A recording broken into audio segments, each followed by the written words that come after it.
Rick, this is your third straight year going into the draft with double-digit picks. I think you had 12 last year. You go in, you end up with 15, the byproduct of trading back.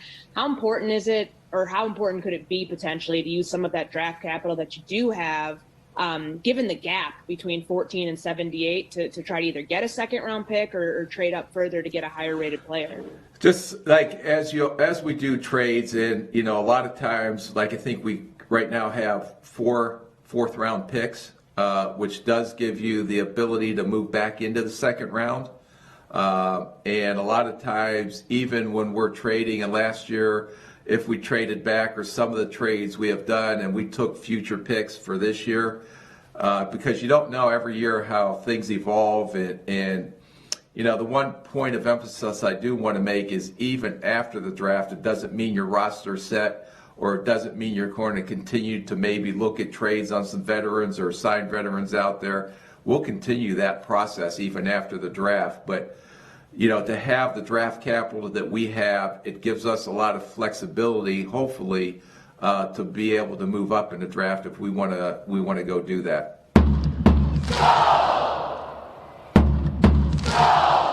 And welcome in. That was Courtney Cronin in the opening clip of ESPN Minnesota Vikings beat writer asking Rick Spielman about his thoughts on the NFL draft that is coming up in just 2 days. We are 2 days away, talking about trades during the NFL draft and the Vikings' overall flexibility heading in to Thursday. So here we are, 2 days away from the NFL draft. I am wearing the Timberwolves hat today. Normally I wear the Vikings hat for these videos, but Timberwolves won a game last night against the Jazz. Thank you, D'Lo, for that one. Very entertaining, very sweet victory. We don't get many of those with the Timberwolves this year. I think they've only won 18 games. So yeah, rocking the Timberwolves hat this evening. So Rick Spielman had a media session today with Vikings writers and general media overall, I guess if you could call it that. And it lasted about half-hour virtual press conference where they asked him a whole bunch of questions about the NFL draft, and he did his best to dodge them, which we will talk about at the end. So I'm going to share with you some of my not favorite, but parts of the interview that I thought were more interesting, and then sort of opine some thoughts and takes about Rick Spielman, the Vikings, and the NFL draft as a whole. So let's buckle in and get to work. So he opened up, well, I don't want to say he opened up. I'm going to do this a little bit out of order. But he did talk about this year's draft and how it will be closer to normal as opposed to last year, which was nothing close to normal, having, broadcasted the NFL draft out of Roger Goodell's basement. He mentioned that there was going to be a select group of people in the main, which I'm going to call war room, where they will be unmasked and they will be fully vaccinated. So from a outsider's perspective, a viewer watching the draft, they're going to see that, they're going to notice that. It's going to be shades of old times where we used to not have a pandemic and all this other stuff. And then they're going to have separate rooms in the building, which I believe they refer to as bullpens, where they're going to have masked people working and assisting them from the main war room. So it will feel a little bit more closer to normal than years past. And he also sort of had a little aside where he was very excited about not having to do this in his own house this year because of all the equipment that they had to bring in last time. So that was a fun little aside. Getting to the actual draft itself, where the Vikings strategy comes into play, he mentioned that he was not locked into one position because they, obviously they're asking him about quarterbacks. Are you going to take a quarterback in this draft? And his answer was, we don't think we're locked into one position, and that includes quarterback, which is a fair answer, but also at the same time, it's really a non-answer because I don't think you're going to enter the NFL draft on day one and say, listen, this position's not on the table, because we don't know how this is going to play out. Something miraculous could happen where the player of your dreams falls to you at number 14 or number 78, and it's not a position of need, right? So, I always suggest that the NFL draft is for value. It's not for filling needs, but you could absolutely do both, but it shouldn't be for the second one, because that at that point, you're pigeonholing yourself into players and bypassing other more probably valuable picks, if I could put it that way. They did talk about how they might utilize pick 14, did Rick Spielman. He said there's a possibility where they could find themselves in a position that they could identify 2 or 3 guys that they like, but ultimately realize that they will be available at some point later in the round. So that would give them an opportunity to trade down. You saw that play out in real time last year with the Jeff Gladney situation, which, by the way, quick note, Jeff Gladney was brought up, and they sort of just said, all of the right stuff, like they're just letting due process play itself out. So that is the latest update that we have on his situation, which is not much.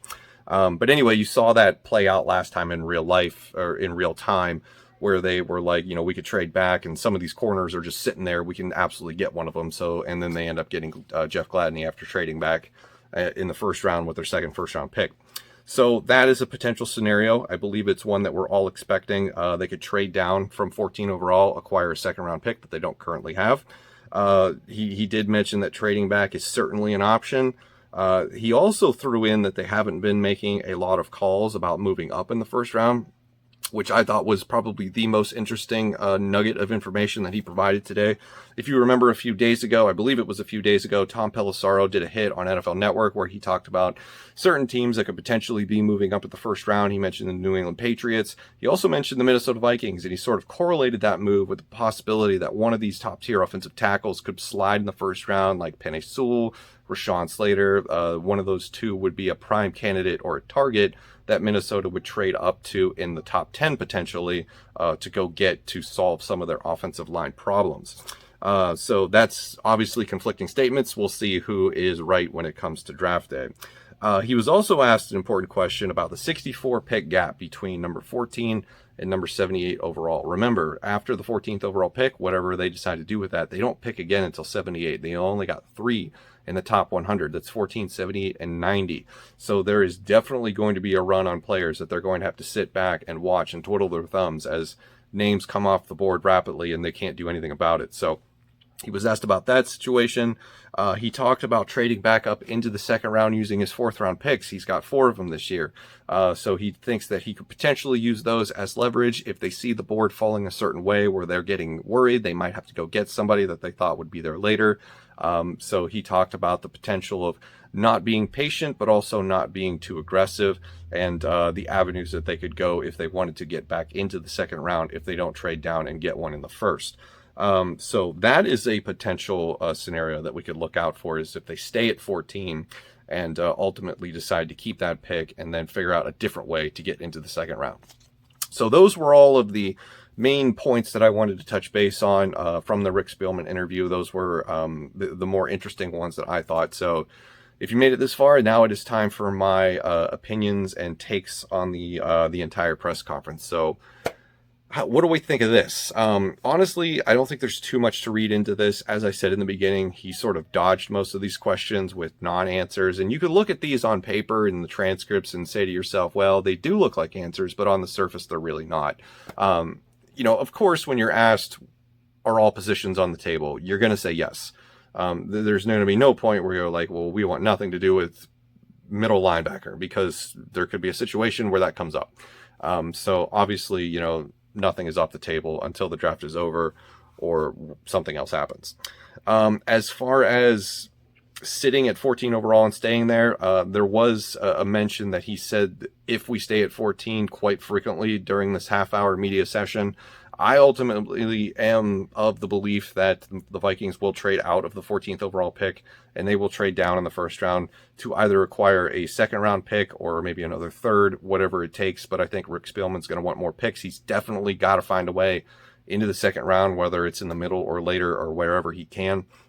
So I think the Vikings trading out of 14 is the destiny. That's what's going to happen. I would be shocked if they traded up, and I would be a little less shocked, but still shocked if they stayed at 14 overall. But as he said during the interview, they have a really great chance to land a spectacular player at 14 overall, especially if 5 quarterbacks go before them in the top 13. That really will drive down other players at positions that they need, like, corner and edge rusher, offensive tackle. He also did mention, I forgot to include this before I injected my opinion here, is that he did mention that the offensive tackle class he believes is very deep this year. So that's also telling. So He went back and forth saying, one position's not going to dictate another. If they believe a defensive player is available at their spot who is better than any of the offensive people left on their board, they'll go with the defensive player. So it doesn't sound like they're going to play favorites, and that makes sense. They've gone that route before. But the offensive line comment to me is also revealing, because it sounds like they're not pigeonholing themselves into addressing the offensive line first. Go figure, Minnesota sports, right? So I would be surprised. Every mock draft I've seen in the last 2 days has Elijah Vera Tucker going 14 overall. I will be shocked if that is the pick, and I will be shocked if they're still at 14 when they make that selection. Elijah Vera Tucker makes sense. Does it make sense at 14? I don't know. That's just my take on it. Overall, coaches lie, NFL executives lie. There is no repercussions if they change their mind or if they get caught.